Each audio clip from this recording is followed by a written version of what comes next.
Okay, good afternoon, everyone. Thank you for joining us. Welcome to the Regional Admission Counselors of California Virtual College Fair. We're excited that you're here. We have a great presentation lined up for you this afternoon, a couple of great presenters. So just a few housekeeping announcements from me before we get started.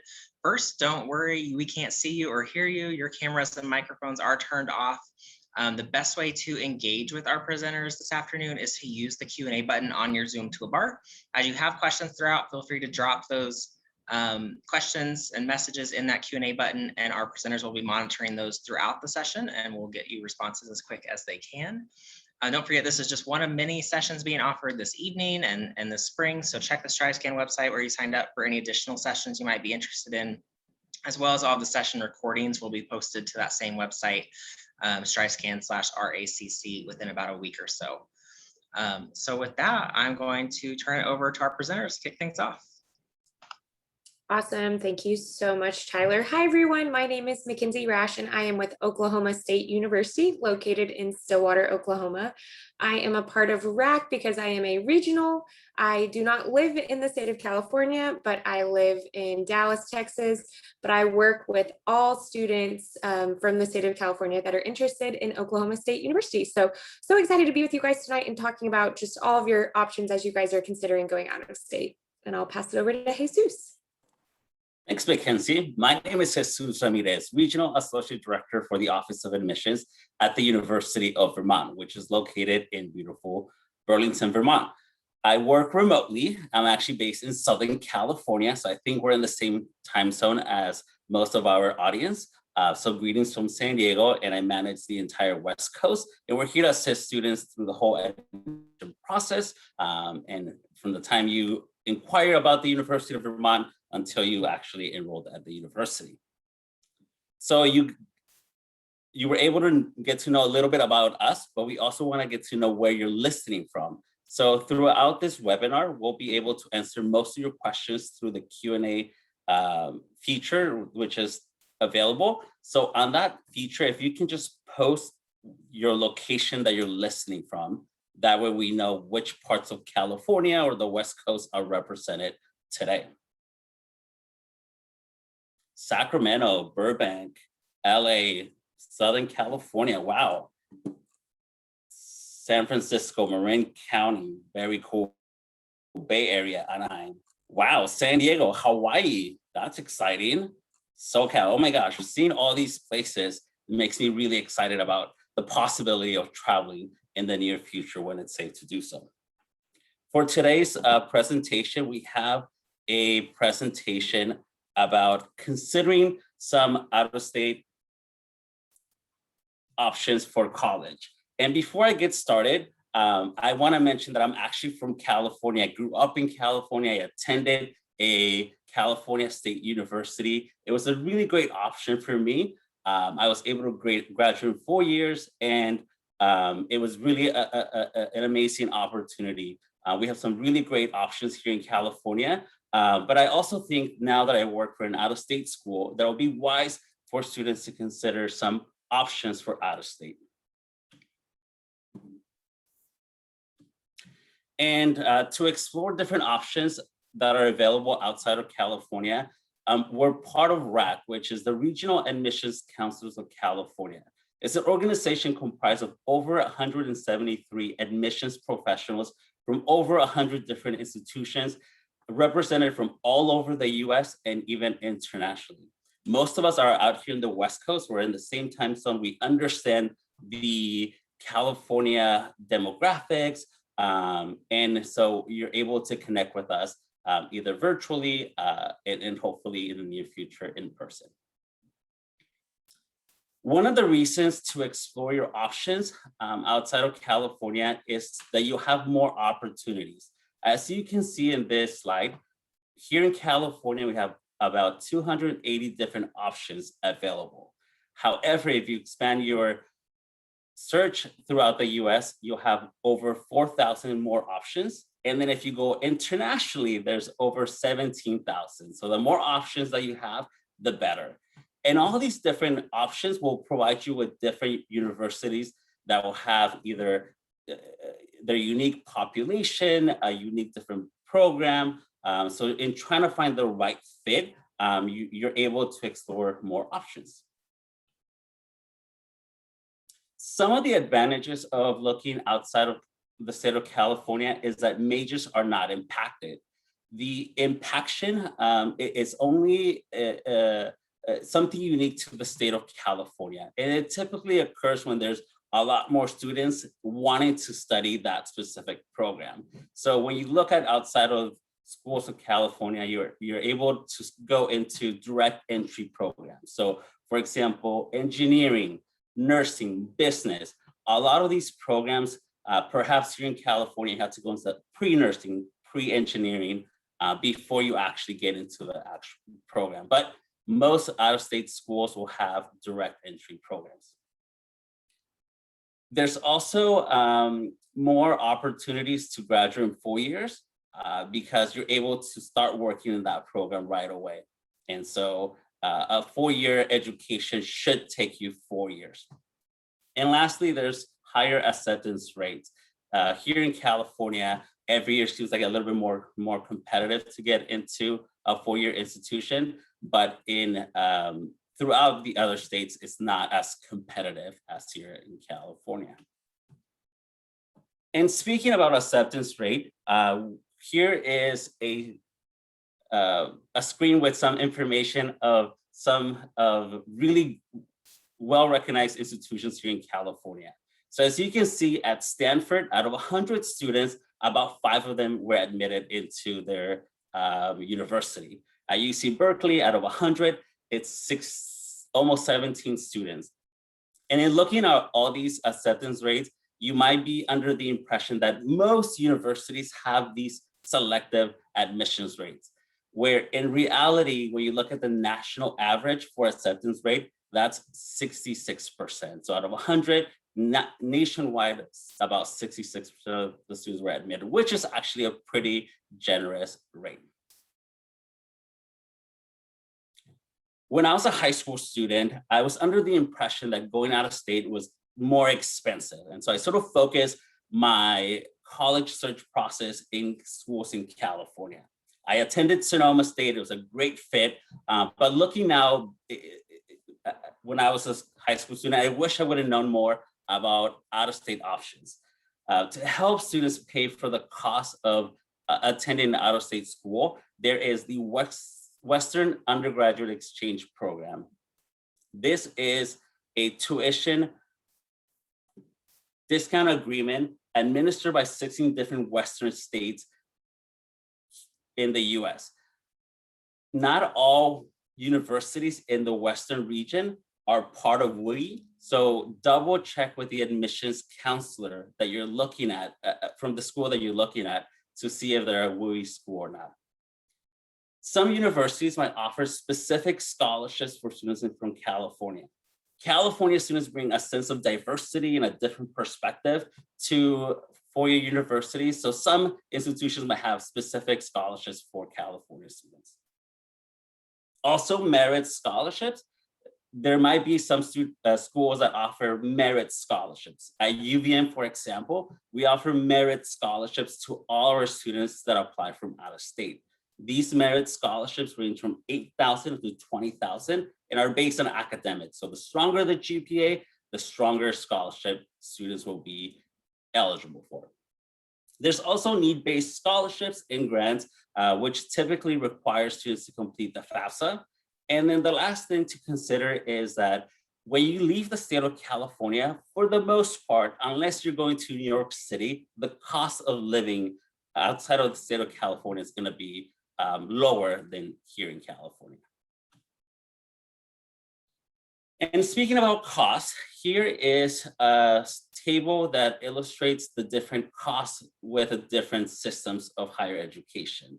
So at the UC system, the total cost of attending is about $36,000. For the CSU system, it's about $26,000. Out of state colleges, it's an average of about $40,000, and private colleges about $50,000. So when looking at this, some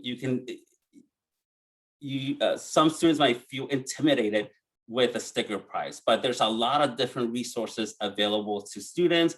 And in looking at the long term, it might be even more cost effective to attend a school outside of California where you're able to graduate in 4 years and go directly into the program that you're interested in.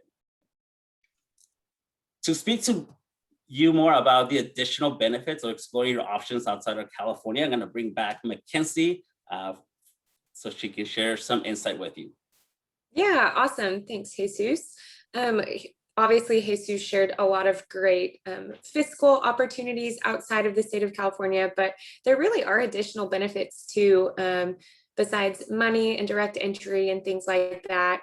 But first and foremost, just experiencing your own personal growth. If you're moving across the country or going somewhere out of state to college, you're not necessarily going home every weekend, which means that you're just growing in your independence and confidence. And there really is something said about, I see all of our California students on campus and I just see them grow into mature adults.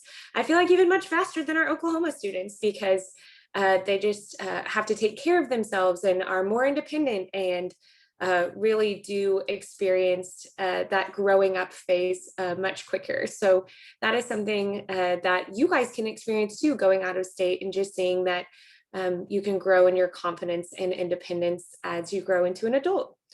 And just exploring a new part of the country. As someone who loves to travel, every single part of our country is totally different. And it's so fun that we're all a part of the United States of America, but there's different cultures. And so really getting to explore a totally different part of the country is just a new opportunity to get perspective outside of the state of California.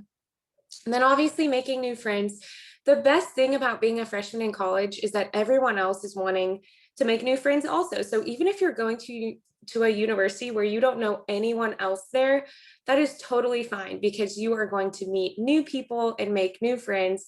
And everyone else there is wanting to meet new people and do the same things and make new friends as well. So don't let it intimidate you if you don't know anyone if you're going to a university all by yourself, because making friends, especially your freshman year of college, is super easy. And everyone else wants friends too. And then finally, you just learn more about yourself. You're exploring who you are as a person because you're outside of your home you grew up in with your parents or guardians, and you really are just growing into who you are as a person.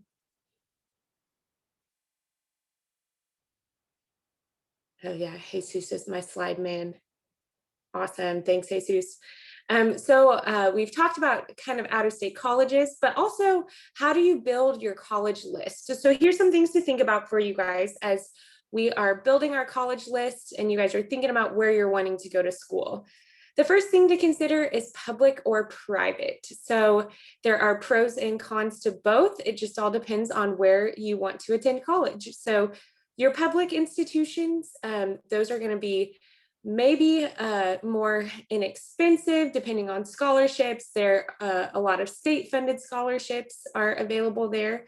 Public institutions also have different research opportunities depending on if you want to go to a land grant research institution or any type of institution like that. So your public universities are going to, just depending on where you're wanting to go, be maybe more that traditional college experience. Whereas your private institution, what is amazing is they do not charge out of state because it's a private institution. So you can go anywhere in the country and you would maybe be paying the same amount as a student who is from that state because private institutions don't charge out of state.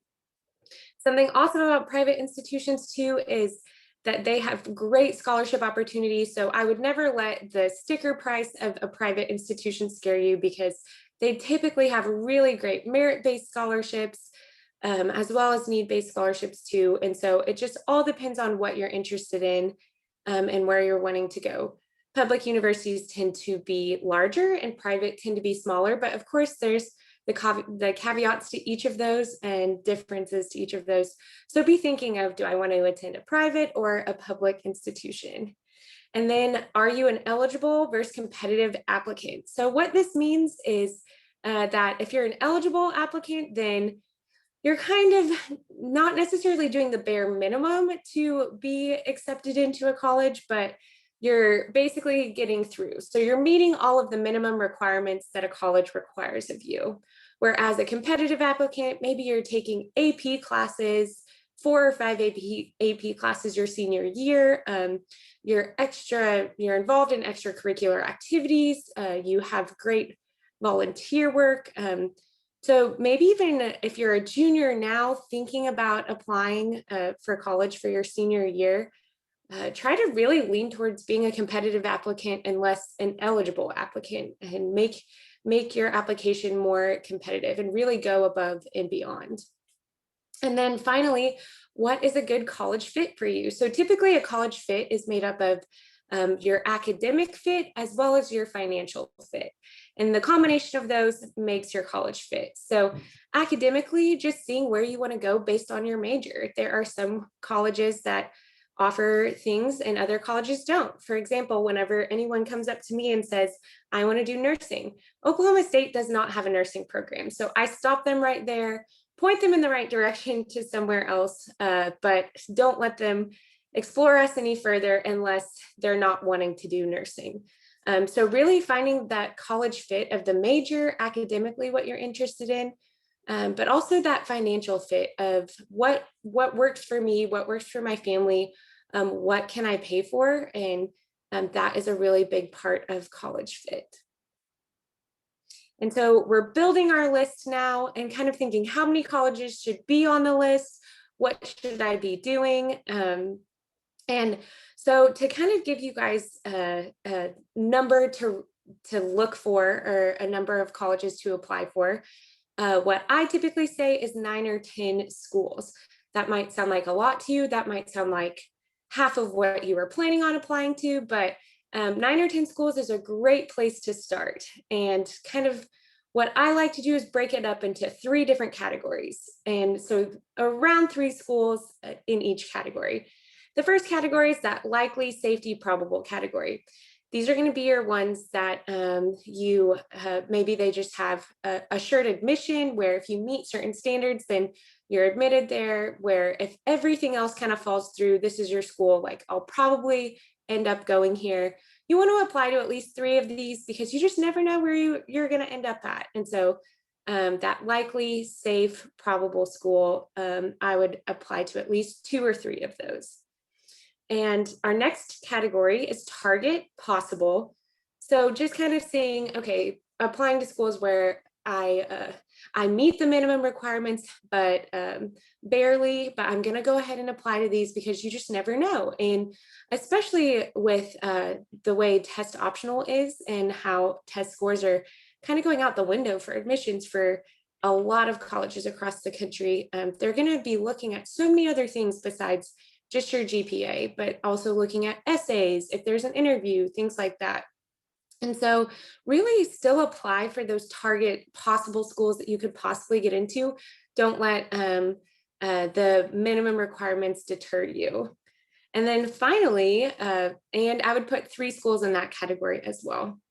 And finally, our reach, our potential schools. So these are your dream list of schools. You don't know if you'll get into them or not, or what that would look like, but I would for sure apply to those schools just because you really do have no idea and you never know what could happen. And so I would still apply to other schools too, because with the reach and potentially in the potential schools, there maybe is a high likelihood that you don't get into those schools, and that's okay because there are still so many colleges to choose from. But as far as building your list, I would put 3 schools in each of these categories and kind of see, okay, I could easily get into this school.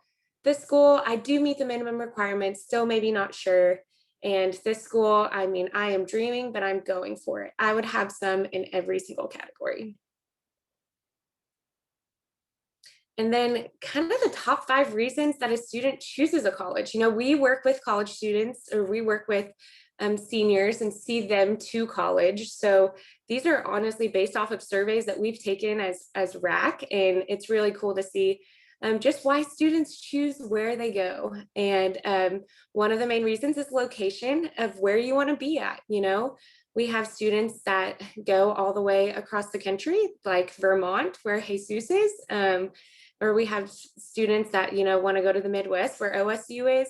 It just all depends on the location of where you want to be. Do you want to be in a city? Do you want to be in a traditional college town, more rural? Do you want to be in a suburb?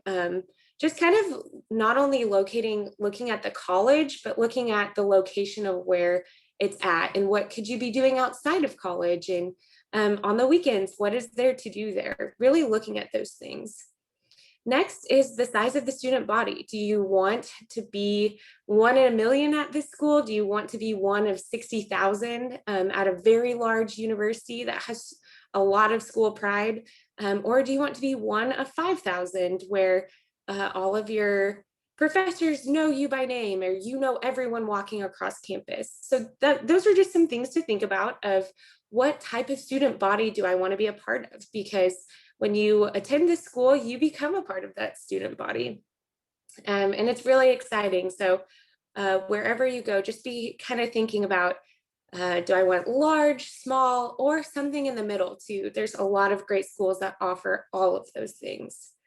And then cost. I know this was something we talked about with financial fit, but can I pay for this? Can I afford to go here? What scholarships did I get here?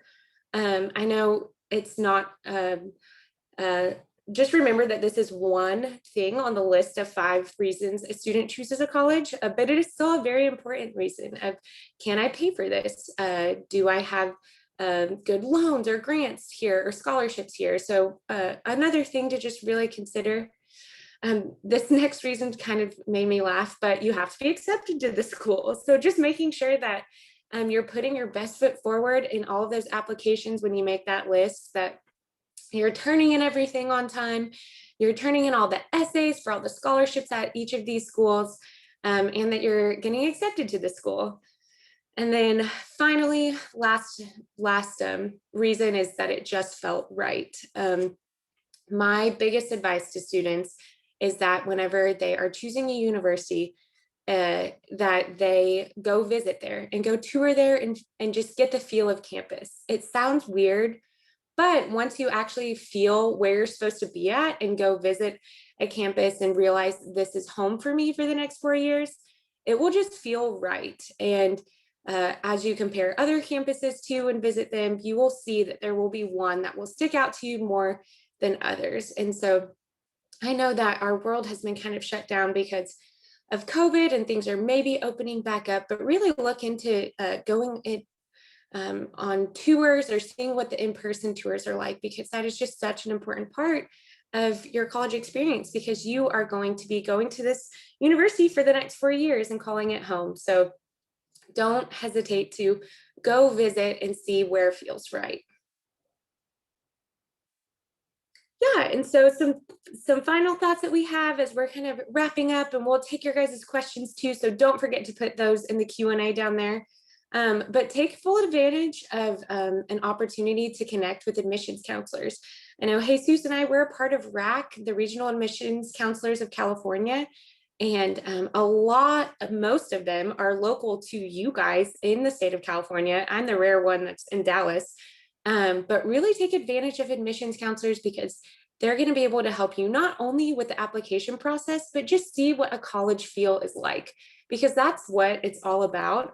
All of us are really good friends, and we just want to see students go where they're going to thrive and succeed the most. And just really taking advantage of admissions counselors and reaching out to them and learning about the schools, because there's just some schools that you may have never heard about, but once you actually get to hear more about what the feel is on campus and visit, you just never know. And which leads me to my next point: talk with a school that you've never heard of, because you just have no idea what campus feel is like, or maybe a school has the specific major that you're looking for. And yeah, that's just a great way to learn more, is to talk with an admissions counselor. And finally, ask questions that are meaningful to you. I love when I get specific questions from students that are not just the typical, things that their counselors are making them ask, but ask questions that you want to know about a university, and just things that are very meaningful and thoughtful to you. So yeah, those are kind of some of our final thoughts. We are going to bring Jesus back and answer some of the questions that we have from you guys. And let's see. Okay, we have some really good questions in here. And what's awesome too is you guys are going to get kind of a different perspective too, because our universities are completely different. And so even some of these, I feel like both of us could very well answer, just so you guys can get the perspective of two different universities and just kind of what their take is. So this first question, is it better to take AP classes and maybe get a B or even a C rather than just taking regular level classes and getting an A or a B? So Jesus, what would you say to that? Yes, great question. And a lot of the answers going to be depends. It depends on the institution that you're going to be applying to. It depends on the major that you're going to be applying to. For example, at UVM, we have over 100 different majors. So if you're in every single program is a direct entry program. So nursing, engineering, business, arts, humanities, environmental studies. So for example, if you get like a C on AP physics, it's competitive to get into engineering. So I would recommend for you to take the classes where you're going to thrive and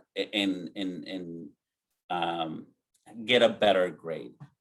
But usually it depends.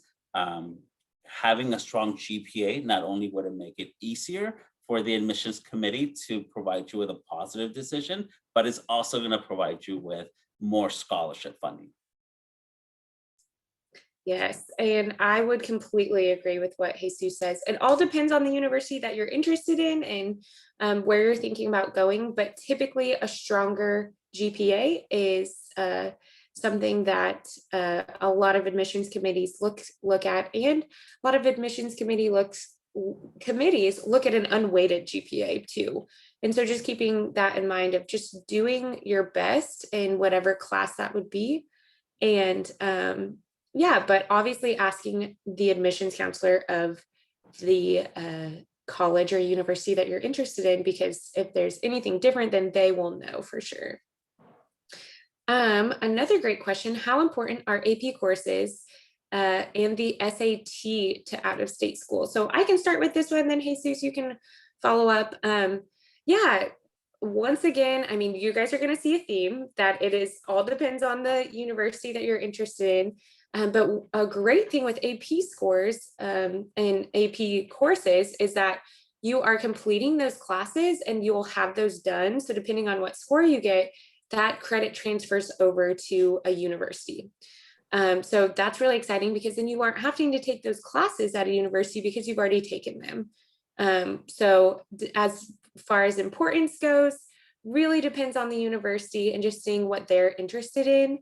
But I'm just thinking specifically Oklahoma State, I love seeing students taking AP classes and doing well in those classes and sending us their scores, because then they don't have to take those classes. They've already taken them, and they can knock those out, get those out of the way where they don't have to take those. And then the SAT, well, what's awesome is a lot of universities across the country are becoming test optional.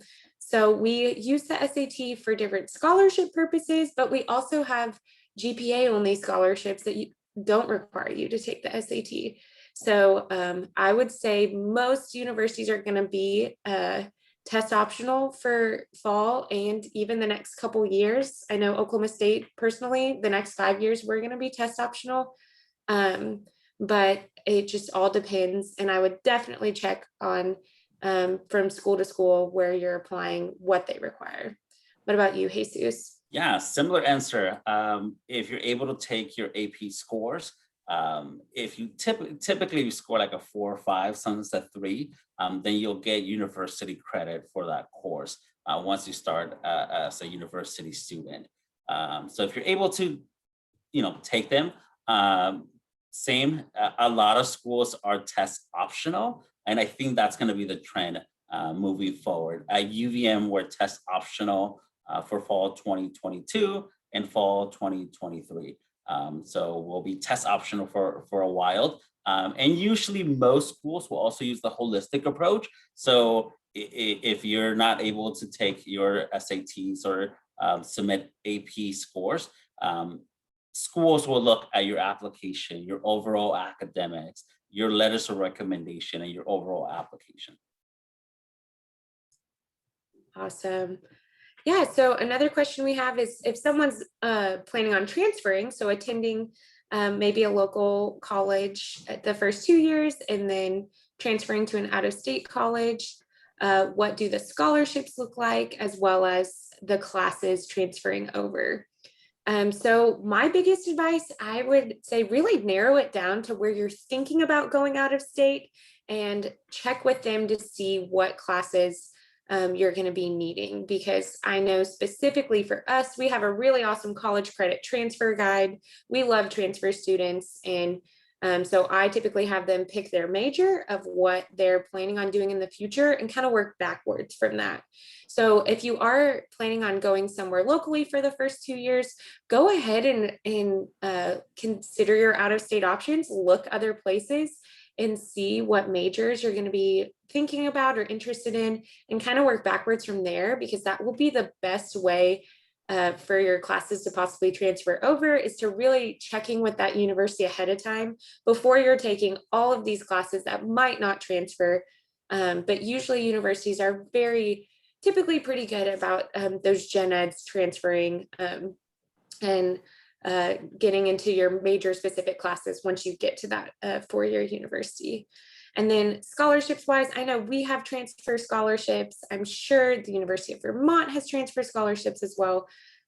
Typically colleges do have great transfer scholarships too. So transferring is still a great option. I don't know, Jesus, would you add anything else to that? Yeah, really great question. And so if you're planning to transfer, first, it depends on the major. I see a lot of questions about nursing and some of the direct entry programs. So some schools transfer might not be an option for that specific program because it's competitive or based on space. The university usually provides that space to their first year students who make that commitment to enroll right after high school. So it depends on the major. Also double check if the university has an articulation agreement. Here in California, it's very easy to do your articulation agreements with assist.org, I believe. But outside of California, some schools might have other sort of, whether it be articulation agreements or transfer guide, where you can type in the institution and you can see which courses will transfer over for general education.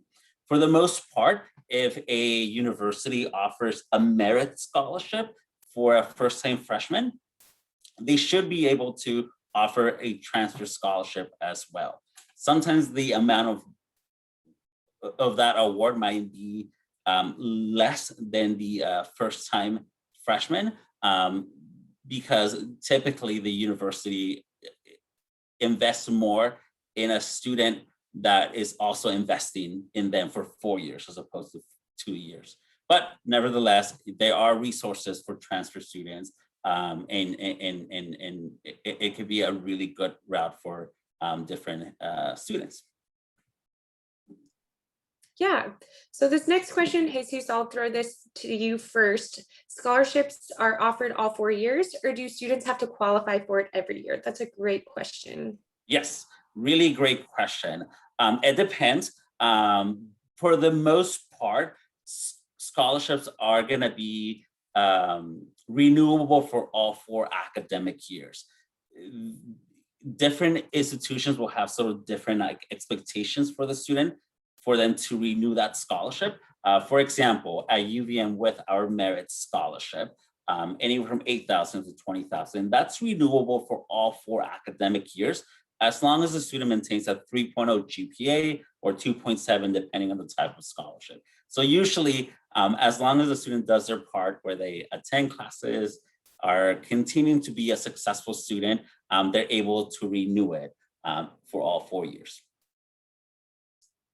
Yep, I would agree with everything that Jesus says. And there's, it really does just depend on the college, but there's typically merit-based scholarships everywhere, and assured scholarships. Like at Oklahoma State University, we have an assured scholarship, out of state achievement scholarship. You get that every year for 4 years, solely for based off of your GPA or test score. And you have to just keep a 2.75 or something, very practical, just so you get those scholarships. Yeah. This is a great question. How do I go about selecting colleges with sciences or a pre-med focus and will prepare you for MD medicine, and going on to med school? So it just all depends on where you want to go, because there are so many great pre-med options out there, and it just all depends on what you're wanting to do. I know there's specific colleges that focus more on research. I know colleges that do have a med school probably have great facilities in your science classes with anatomy or cadavers, or things like that. And it just all depends on what you're interested in and where you're wanting to go. Jesus, what else would you add to that? Yeah, great question. And just keep in mind that if you're wanting to go into medical school, there's not like a specific major or specific sort of like route, because it varies. You can be an English major and still go to medical school. And so looking at the pre-med advising track, sort of the services that specific university might be able to provide, perhaps looking at the type of resources that university might have. Mackenzie mentioned about if they have a medical school, that would be fantastic. Is there a hospital close by, either on campus or in the city, where students are able to get more exposure into the medical field? And so, yeah, depending on the different resources the university or the city might have. But just keep in mind that if you want to go into medical school, there's different routes, and looking more closely at the pre-med advising track or pre-med route in the institutions that you're looking at might be helpful in figuring out whether that's a good fit or not. Yes, that is great. Another great question: is it too late to do volunteer work summer of your junior year? No way. It is not too late. This is great that you're here now as a junior, because you have time. And what's really awesome is not only just my biggest suggestion with volunteer work is not just those one-day volunteer projects, but we like to see patterns of volunteer work. Like this person volunteers every Tuesday for 2 hours, something of that sort, and just seeing what you're passionate about too, not just volunteering because it looks great on a college application, but what are you interested in, and what are you wanting to major in? I know I have a student who is very interested in going to med school, and she's been volunteering at a COVID-19 vaccine site, and it's been really cool to see and just hear about her experiences through that. And so just depending on obviously where you're at, stipulations of things, but it is not too late to volunteer as a junior coming in this summer. I would highly suggest it. Our next question: do merit-based scholarships still use the SAT? Jesus, what would you say to that? Yep, it depends. Sorry that I keep repeating myself. It'll depend on each of the universities and their type of sort of criteria for those merit scholarships. Typically, if the school is test optional, for the most part, their merit scholarships would also be test optional, meaning that if a student submits their high school GPA and their test for admission, then perhaps those two factors will be considered for a merit scholarship. If a student's applying test optional, where they're not submitting test scores, then the school will only look at the high school curriculum, the strength of the classes, their overall GPA, and perhaps upward trend of the GPA. So for the most part, schools that are test optional will not, if you submit test scores or not, it should not put you in a disadvantage for either admission or a merit scholarship. Awesome. That is great. So this is a really great question. I know it changes from university to university. So for us personally, Jesus, in an application, is there something that really stands out to us as we read applications? For example, sports, fine arts, or just something outside of school? For me specifically, I like to see students just have a lot of examples to really follow what they're talking about. If they're passionate about leadership, I love hearing that, but I like seeing the examples of like, how have you used your leadership skills and what have you done?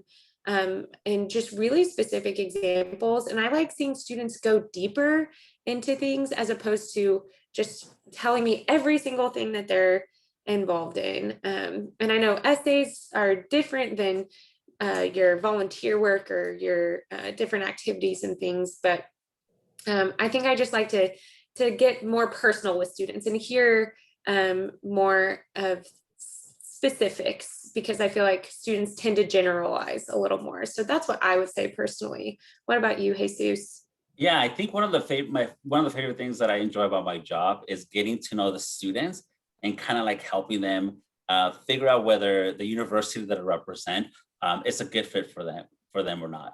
I really sort of, academics, it's great, but like figuring out if the institutions are right fit for them. So perhaps if they're able, especially working the West Coast, for a student who's interested in Vermont, it's, they have a specific sort of, they're definitely wanting to explore all four seasons. They love the outdoors. And so trying to find that fit really helps in helping students connect with the right institution.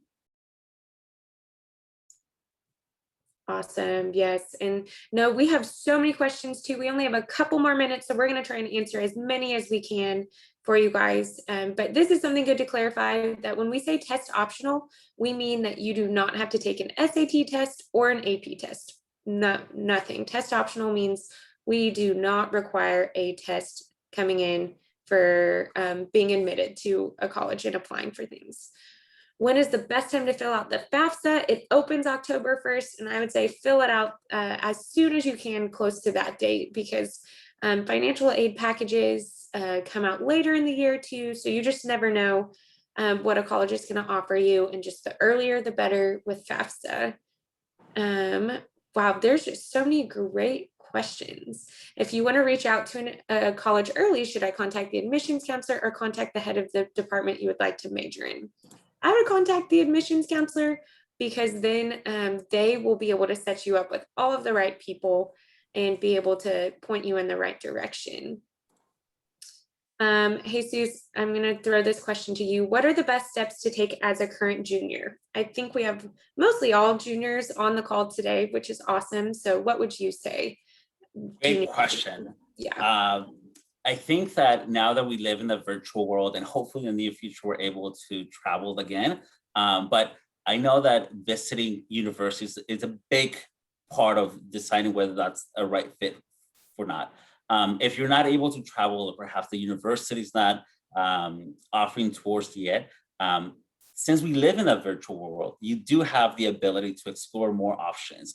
So double check what sort of like dream locations you have, whether it be out here in the West Coast, the Midwest, or New England, the East Coast. So start thinking about where do you see yourself living the next 4 years. Start working on your essay. Perhaps connect with your English teacher to start developing your essay. And if you have like your dream school, like your 3 or 4 top dream schools, find who the admissions counselor for that area is. As Mackenzie and I work in RACC, most universities have an admissions representative that manages that territory. So definitely connect with that admissions counselor to express your interest. I think we're going to hand it back over to Tyler. Tyler?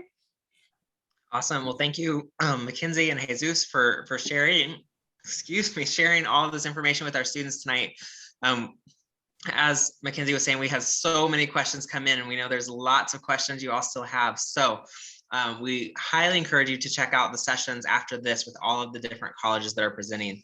They're a wealth of information.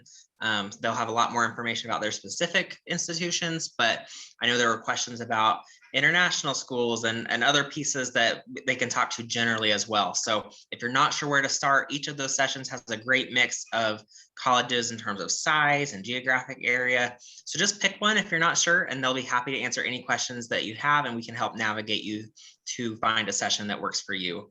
So thanks again for joining us. When you close this window, there will be a very quick 4-question survey. If you don't mind taking a few minutes to fill that out, we'd really appreciate any feedback that you have. And then be sure to check that StriveScan website where you signed up. I think that's the wrong link on there, so ignore that. It should be strivescan.com/RACC. And that is where all the sessions are. You can sign up there and let us know if you have any questions. Thanks so much, and we'll see you in the next session. Thank you all.